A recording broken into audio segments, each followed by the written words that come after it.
Do you know, some of us are really privileged and lucky to have wonderful gardens or the space to grow wonderful trees and indeed develop incredible bonsai. And I think I'm one of those people who's lucky enough to be in that position. And I thought I'd share with you today a 13-month journey where I decided to take, well, what many people would consider very ordinary, common garden plants that most of us can find either planted in our gardens or indeed in pots. Like perhaps this Escallonia, or indeed this overgrowing silver birch. So last year I thought, do you know what, I'm going to challenge myself. I've got a couple of pot-bound shrubs or plants in my garden. I thought, I bet I can turn them into bonsai. And one of them was a common garden holly, 3-4 foot tall, which my wife had purchased quite some time ago. And indeed, there was a bay leaf, or I think it's called a laurel, which was outside our back door, and we used that for cooking. Well, we don't use it for cooking anymore. But you know what?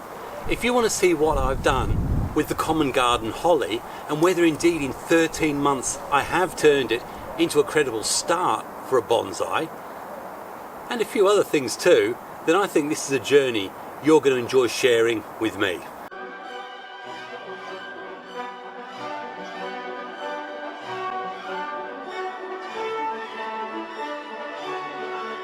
Hi, it's Xavier. Welcome to my Bonsai Retreat. And do you know what? Some episodes I look forward to. And I've been preparing this one now for 13 months. And I think it's rather special because much that you might enjoy seeing this common Escallonia, which was one of my original garden shrubs, no, we aren't talking about that. In fact, indeed, what we are going to be talking about is sitting right over my right shoulder and down there on the ground. But you know what? Before I'm going to treat you to probably the results, shall we skip back then to June 2024 when I started this project and I decided to do something with my common garden holly. If you've watched any of my my Think Ahead series, you'll know certainly the one for June, July, I made it quite clear that I've got loads of Airlayers to do, and you'll have also seen the results of my 15-month year in the life of a hornbeam decidedly dodgy Airlayer, and the video's up there because there are some really interesting results. But this one, I'm not going to overdo the Airlayer saga again about breaking it all down. We're going to rip a bit of bark off halfway up this holly so that one, I can develop this into a much smaller and more bonsai-like tree, and hopefully whatever's going on up there I might also be able to turn into a bonsai. I'm probably doing this Airlayer about a week later than I normally would. Holly and evergreen. Never airlayed it. Really interesting to see what would happen. I'll briefly take you through the process, and then we're going to zap on ahead to August, which is when we're going to separate. And I mean, I think you can see, I mean, there is nothing at all attractive about this holly, but I really just want to see whether or not holly does some Airlayer and how easy it is. What I really want is what's down there, but we'll look at that in a minute. If you want to know in detail how this is done, it's a lot drier actually, funny enough, then I've got a brilliant video that gives you diagrams and explanations, which is up there right now if you want to see it. All I'm doing is taking all the cambium off, making sure that you give yourself a nice clean edge up here. Okay, so we've got this all cut there. The same usual thing, it's about 1.5 to 1 3/4 the actual size of the diameter of the trunk we're trying to do. What I like about what we've got here is there is actually quite a nice little bit of movement in here, and there's some shoots, and we've also got a potential new leader here. This could be brought down with wire.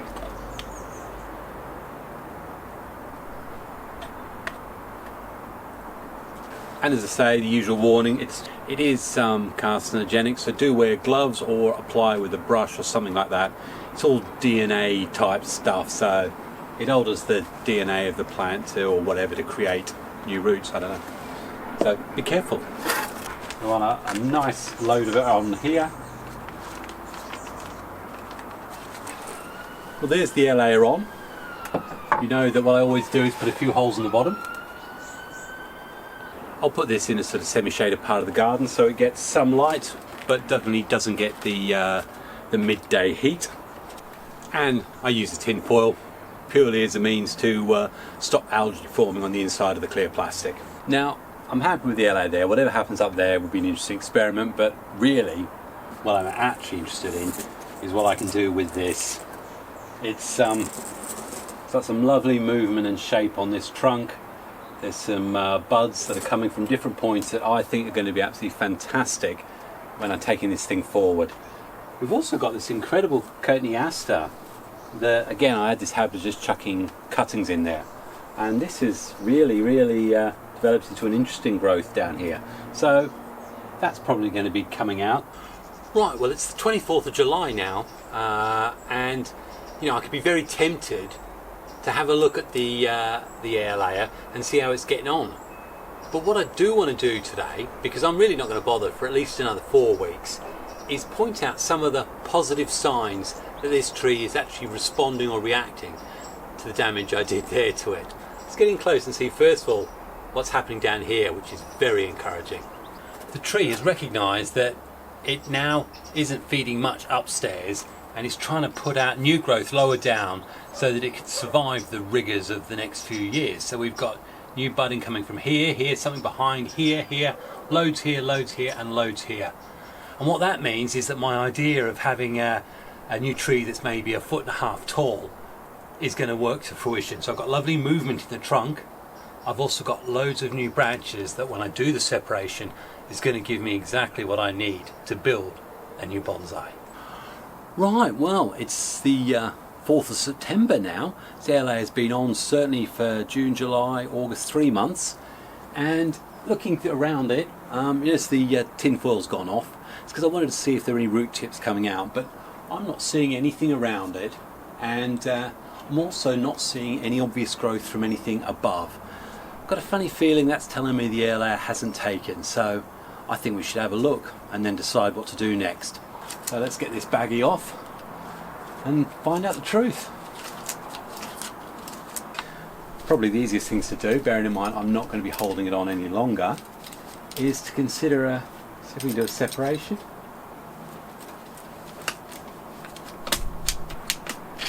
Okay, so timber, there she goes. The reason why I'm doing the slope is so that rainwater goes downwards.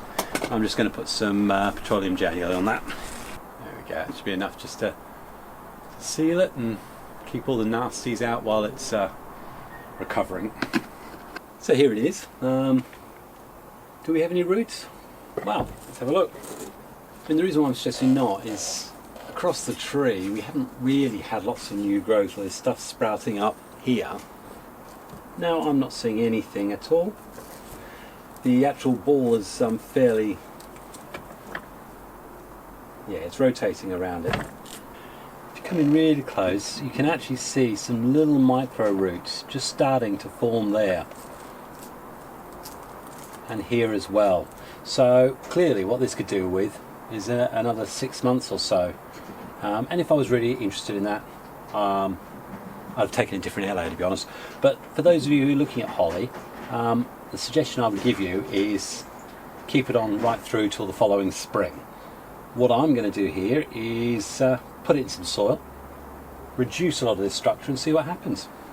Okay, well, it's potted up and I think you can see clearly it's not the most incredible specimen. What I am going to do is just try and reduce the load on this. There's actually a lovely little bud just here. We've got a bud here. I want this one. We've also got a bud here as well. I'm going to say this now. This I don't ever think will make a bonsai, but what it is going to be good for is helping me to understand and learn how this reacts to being treated so badly. But no, you can learn a lot watching a specimen that you may not necessarily be interested in as your bonsai. So I'm going to continue to cut this back. There's no roots, so really we just want to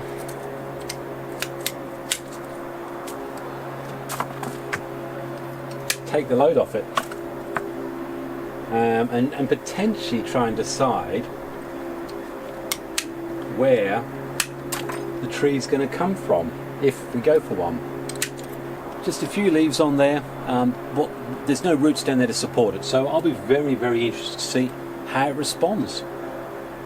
Okay, well this is the bit that I actually wanted, mainly because of the movement that's in here, and we'll come in closer to show you better. All these lovely little shoots here. Initially, I think what I'm going to do straight away, reduce it further, but there's definitely some interesting movement in here. It's got a very good, strong root system, so there's no reason why these shouldn't grow out. I'd imagine that's going to go from there. And we've got this big root here, but I love there is taper going on, certainly through this point, nice and thick, great big broad base.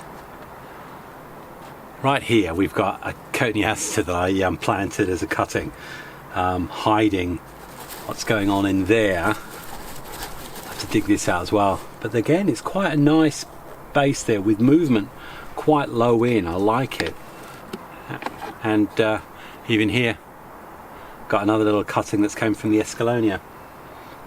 So that's me done with the holly. This is the bit I want. Really excited about this. I got to do a bit of an experiment on Airlayer, and my view is probably they like 6 months, so you do them in the spring and take them right through to the following spring probably. Let me know in the comments if you know differently. Well, would you believe it? It's the 26th of April 2025, and this has continued to look pretty good. I can see already the structure that I originally wanted when I had a go at that Airlayer is living up to expectation. We've got lots of little buds coming out, particularly these two here, which I really, really like, suggesting this may actually get reduced further. The Cotoneaster is absolutely sprawling all over this, so I'll be interested to see what that's like. So guess what? It's an evergreen. I tend to do repots a little bit later. We're going to pull this out of this, what I imagine is going to be some very claggy soil, and set this up as a Holly Bonsai under development, and indeed Cotoneaster. Goodness knows how this bush is going to turn out, but it's definitely going to be worth looking at.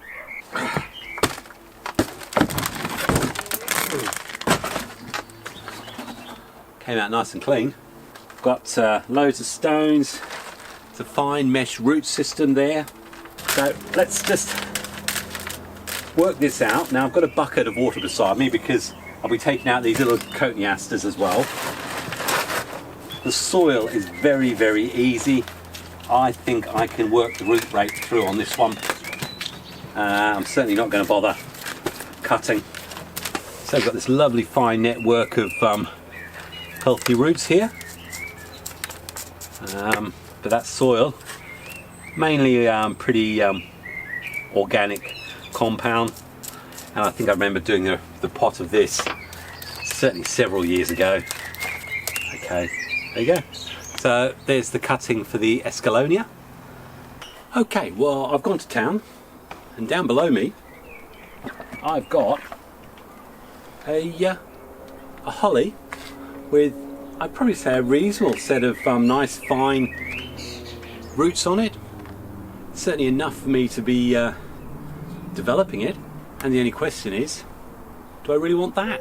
And I think the answer is, let's get rid of it now. This thing's going to survive. We want it to be developing roots on this plane to follow the design that I actually want.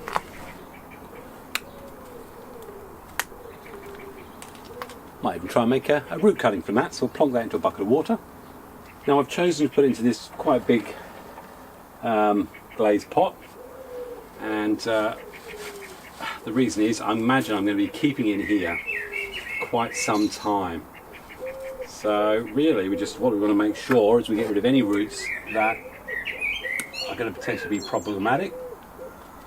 The ones that are poking up, we want to poke them down. Great big one here we'll get rid of. And there. And then all we need to do is secure this thing down. Tighten it down.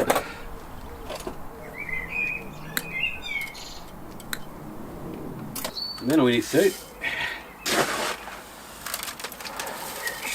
Got all this lovely inorganic. I've got my usual mix. It's a pumice, zeolite, I've got some activated charcoal, some leca, and hopefully this will actually thrive. I'm going to continue to get this bedded in. Make sure we've got no spaces or anything like that, the usual stuff. And come back to you when it's full up. And also show you what's happened to all that Cotoneaster, which there's 4 or 5 different trees in there. Go on, you go off and do something more interesting. I'll come back to you when I'm done. Really, this is boring. And it's going to drink that up. So, definitely loving this. But should we go and have a look and see what those Cotoneasters are looking like? At the moment, I'm probably just going to put them into plant pots because they're a bit gangly. Actually, it did occur to me that I did actually playfully put this back into some soil.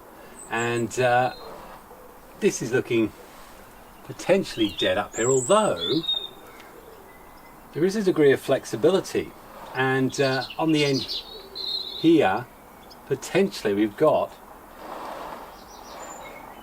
a growing tip. So I was actually going to pull it out of the soil and show you this failed, but as you remember, for you only a few moments ago, for me several months, there was actually some small root tips coming out of the calloused area, and I've got a funny feeling that is going to be the start of something new, as is that. So although the shape is appalling, it's never ever going to make a bonsai. For the sake of this experiment, let's see if we can get this thing to grow, shall we? In fact, that's reminded me about another little holly cutting that I've mentioned several times, and I think this was one I threatened to pot up a couple of months ago and then held back for this particular episode. So this is what we've developed, and I have to say, I think I'm ready to put this in a pot.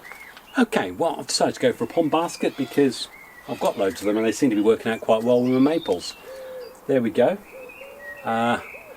Quite a small but easily defined root structure, and I didn't really have to do very much with that. So all I'm going to do now is tie it down. And there we go. All that's left to do is a little bit of pruning.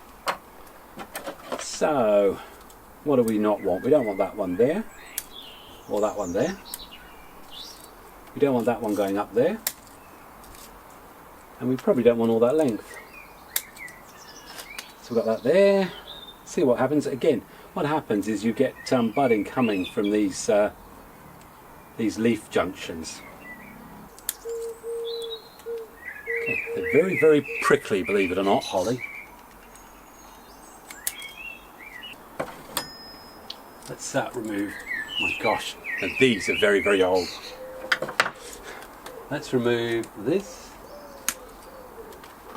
Not really sure where the front is, to be honest. I think this is more a fun experiment, actually. Anyway, there you go, I'll water that in. And that's a holly cutting from the original 4-foot holly bush you saw that got airlayered. We've got a very ugly airlayer success from it, I can see, but we've also now got an incredible holly trunk that I'm going to be building a tree from over the next coming years. Absolutely holly-tastic. Okay, well, let's bring ourselves right back to the beginning of the story. This was what I wanted, this was what it was all about, and this is what I'm really, really happy about.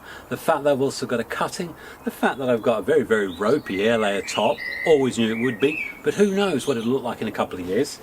I've also got this Escallonia, which I've just put a little bit of wire and movement into, so that's a bonus. Again, just a cutting. And I've got an absolute 4 or 5 very, very interesting Cotoneasters, which, truthfully, this is all about the holly, so we'll leave this for me to decide what to do with. So really that brings us back to now, which is July the 5th, a full 13 months since the project started, and as the last thing we talked about, and you probably saw was indeed the 3 Cotoneasters. Here they are in their pond basket. Certainly all very green, lots of new flushes there, and I really look forward to doing something interesting, exciting with those over the next few years.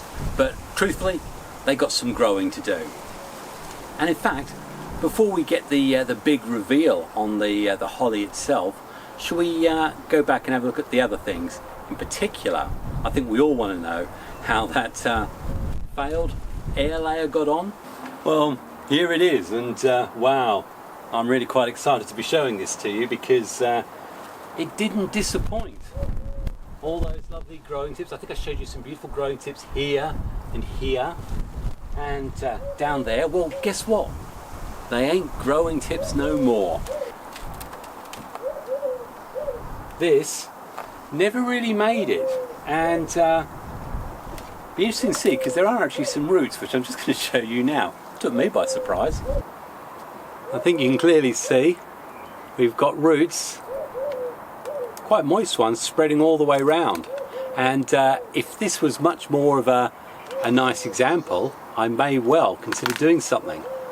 And yes, though there are some roots on there, and yes, I could probably try and coax it and farm it along. I think I said all along, the real aim was not this. This was an experiment to see if you get roots. And do you know what? I think I said it earlier. If I'd left this longer or done the air layer a month or so earlier, we'd have had a very successful new bonsai out of it. In terms of the root production, it's all very well, but I don't know if you can see in there, but there's a nice bit of brown just under the bark. This tree is, for all intensive purposes, hanging on for dear life and is indeed dead. So, though we've got some green roots there, there's absolutely no long-term prognosis of any happy life for this. So let's throw it away, shall we? So though clearly that Airlayer for me is a failure and not worth pursuing, I think I've shown you, yeah, it definitely produces roots. If I'd done it a month earlier, or if indeed I'd left it on right through the winter, that would have produced really viable, useful roots. As I said, that Airlayer was not put in any sort of position that was going to produce a good, viable bonsai. It was an experiment. So I'm more than happy that I've proven the point, it can be thrown away. But this here is a cutting from the original big holly, and has continued to do well, and you can see that it's doing well because of the lovely red new thorny leaves we've got on the top. And I love holly because when they're new, they're all soft and then they become hard and prickly. But that's doing really well. And if you look down the side, which is originally, if you remember, where the leaves were that I cut off, you can probably just start seeing the faint signs of bud extensions and growth that show that that indeed will end up with some branches on this side, which is what's going to complement and set this off as a future bonsai. And of course we had the Escallonia, that's continuing to thrive, and it's actually indeed got the little startings of the flowers that we associate with a really bright and healthy Escallonia. As you can see, I waxed some wire around it. In fact, got a lovely shoot here. Could eventually cut that top bit off, all there, and make this into a beautiful little marmate. In fact, talking of marmates, the first ever holly cutting wasn't actually a cutting. It was just something that had self-rooted in the ground. Let's quickly revisit that, shall we, while we're dealing with holly. And here it is right here. It's thriving. Haven't really done much with it, but looking down, you've got some nice red new leaves here. And right down here, we've got some lovely new leaf growth and some little buds as well, which, hey, bodes well for this being a little marmate holly. And I think it's interesting, the leaves are also half the size we'd expect. So that's brilliant. But anyway, I know what you really want to see. Have I achieved it? Have I managed to make a credible pre-bonsai out of just common garden holly? Let's have a look, shall we? And here it is. And though you may think, oh, it doesn't look that much different, following up, the shoots lower down, they're continuing to grow here, lovely soft shoots. Got something on the inside we'll have to do something about. Got some nice healthy shoots up at the top here. Love this movement, keep seeing the movement, absolutely love it. Some of the the leaves have been eaten, so I need to get some bug spray on there.